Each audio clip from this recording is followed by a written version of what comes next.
এসো, রান্না হয়ে গেল? হ্যাঁ, রান্না হয়ে গেছে। আজকে রান্না হয়েছে ভাত, হাত দিয়ে তুলে নিচ্ছি ভাতগুলো। আজকে অনেকক্ষণ ভাত হয়ে গেছে, অনেকক্ষণ আগে ভাত রান্না করেছি, তাই ঠান্ডাও হয়ে গেছে প্রায়। ঢেঁড়স ভাজা,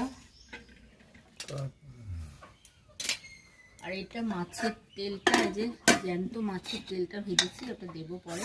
আর বাটিতে মাছের ঝোল দিই। এটা একদম দামোদর নদীর মাছ।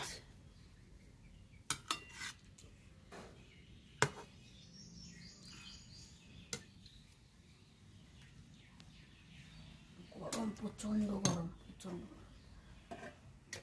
নাও।